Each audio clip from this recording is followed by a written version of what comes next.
Hi, I'm Mark Bailey. Welcome back to the Meetings Club channel. Now, Lindsay Taylor is a director of Your Excellency, which is a highly successful training and coaching organisation that creates the difference, that makes the difference. Lindsay's a big fan of conducting regular SWOTs as part of continuous professional and personal development. In an exclusive interview with Meetings Club, I asked Lindsay what a personal SWOT was and why EAs and PAs should regularly carry them out. So you've probably heard of SWOT analysis. Now SWOT is an acronym. It stands for strengths, weaknesses, opportunities and threats. And a SWOT analysis is normally done at organisation or industry level, and it helps businesses identify their strategy ongoing. A personal SWOT is similar. So you're going to be identifying your strengths, weaknesses, opportunities and threats in relationship to you. So this is gaining a snapshot of you at any one moment in time.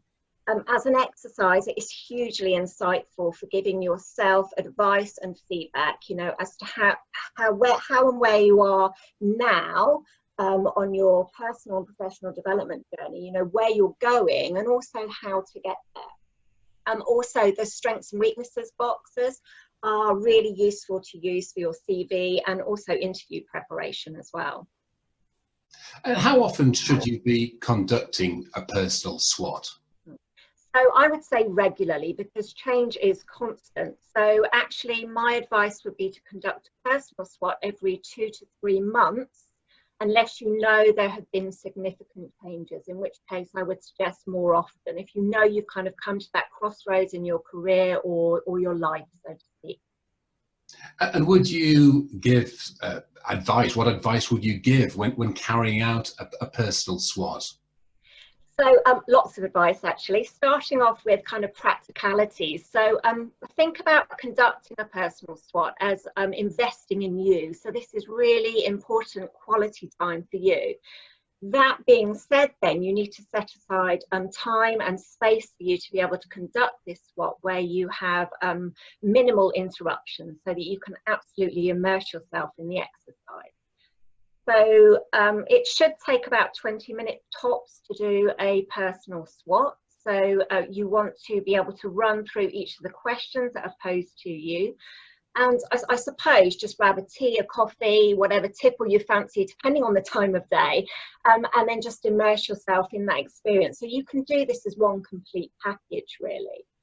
So more advice as well. What I'd suggest is you grab a piece of paper and you divide it up into the quadrants, the 4 areas. And I'm going to sound a little bit like Blue Peter here while I hold this one up. Here's one that I made earlier. So hopefully you can see that on the screen okay. I've divided my paper up into the 4 areas and I've labelled up SWOT.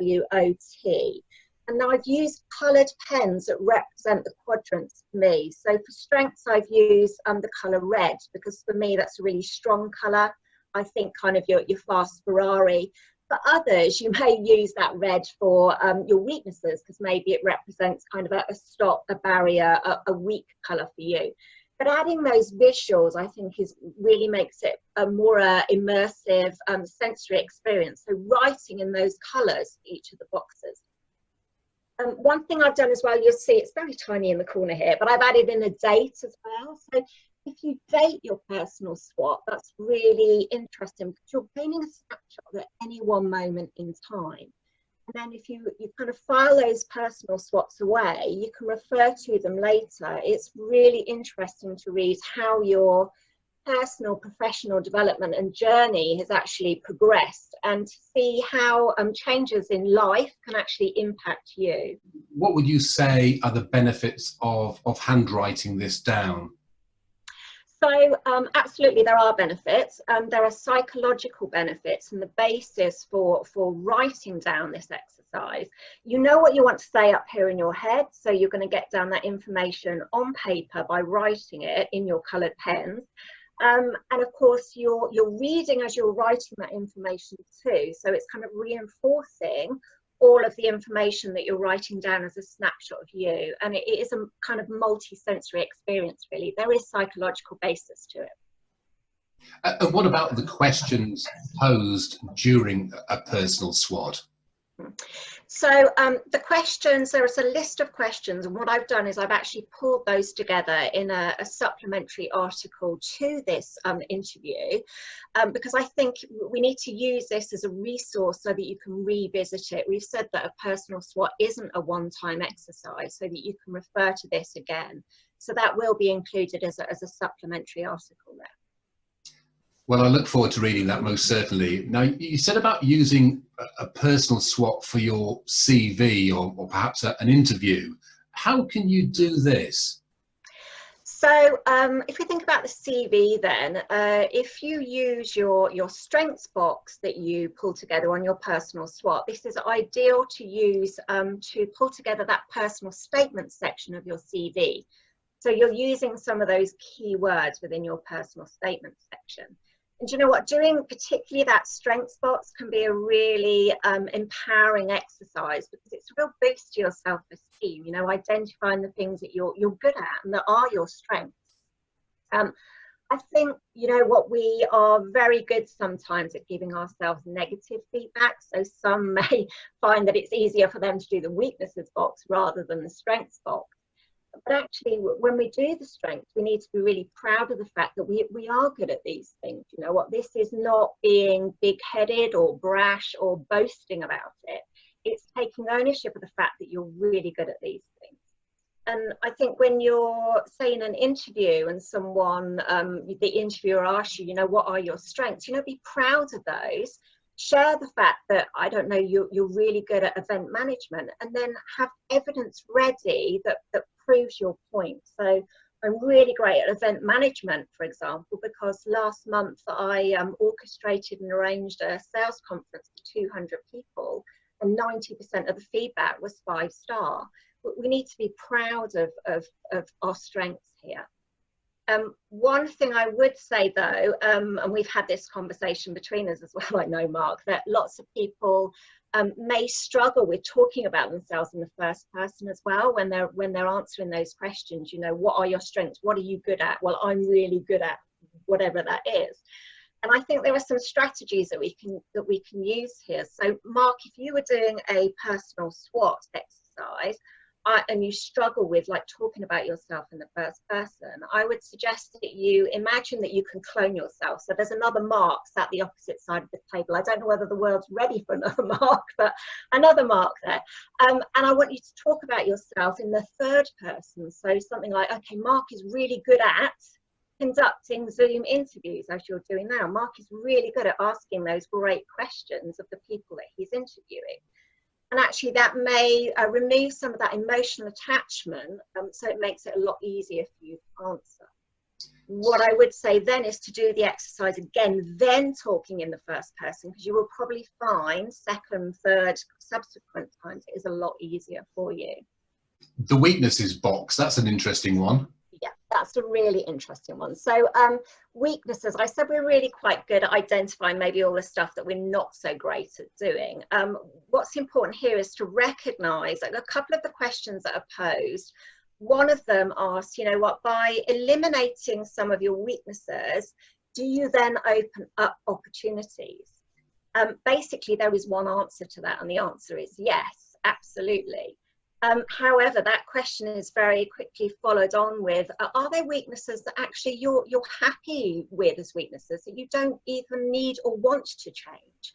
Because sometimes I think we have these weaknesses that we're aware of that actually we're quite comfortable with. They're maybe not holding us back or stopping us from achieving at that moment in time.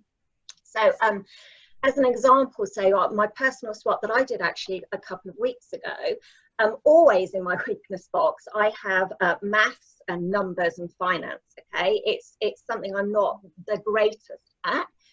However, I don't think that it is holding me back from achieving, and I've got by quite happily and well so far. So actually it's a weakness, but it's not something that I really feel is holding me back and I need to make into an opportunity. The weaknesses that we identify that can become opportunities, that's where we need to give that insightful feedback.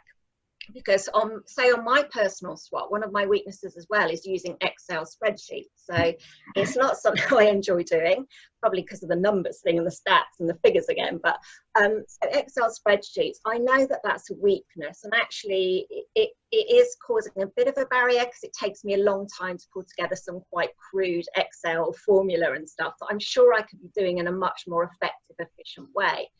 So what I've actually done is I've actually signed up for an online Excel course. So I'm hoping that's going to kind of save me more time, make me more productive when I do use Excel. I'm hoping it's really going to make me enjoy Excel. I'm kind of holding that thought at the moment, Mark. But I think that's where we need to identify if there are weaknesses that can become opportunities, what is our next step to actually making them opportunities? And in the hope that actually they'll then maybe move into that strengths box as well. So, you know, in an interview, if an interviewer asks you, what are your weaknesses? You've got all of that information ready from your personal SWOT. And actually, you can put a positive spin on some of those weaknesses. So if someone asks me, you know, Lindsay, what are your weaknesses? Well, actually, Excel, I'm not great at using that package. But what I've identified is I've booked on an online course, and I am going to upskill, and I am going to make sure that I can work much more productively and efficiently. So. I'm not very good at using Excel, you'd be pleased to know, so I'll be enrolling with you at the same time. I was going to say, I'll recommend the course and see how it goes and let you know. I'll send you an Excel spreadsheet with lots of lovely formula on. What about then swatting with a colleague, for example? Is that something you'd recommend or suggest? Yeah, I absolutely love that question. That's really quite amusing. Swatting with a colleague. You know what, Mark? I think that is a brilliant suggestion, actually. Yeah, if you're swatting with a colleague, I suppose that's a really great opportunity for that reciprocal exercise there. So so you can both do a personal SWOT, but what I would reiterate is you need to make sure you're setting aside the right amount of time and you're in the right space for minimal interruptions. And actually as well, I was thinking about this, if you're going to be swatting with someone else, and you're kind of showing your vulnerability really when you're talking about your weaknesses, you probably want to be working with someone that you can absolutely be open and honest with as well, because you're sharing quite a lot about yourself on a personal SWOT. So there you have it. Swatting is something everyone should be doing regularly, and thanks to Lindsay Taylor, now you know how. Brilliant. Thank you very much for inviting me and for recording this, Mark. I hope it's really useful for everybody. Certainly is. Thanks very much indeed. And if you'd like to find out more about Lindsay's great coaching and training work, don't forget to check out her website, which is yourexcellency.co.uk. That's yourexcellency.co.uk. Thanks very much indeed for watching the Meetings Club channel.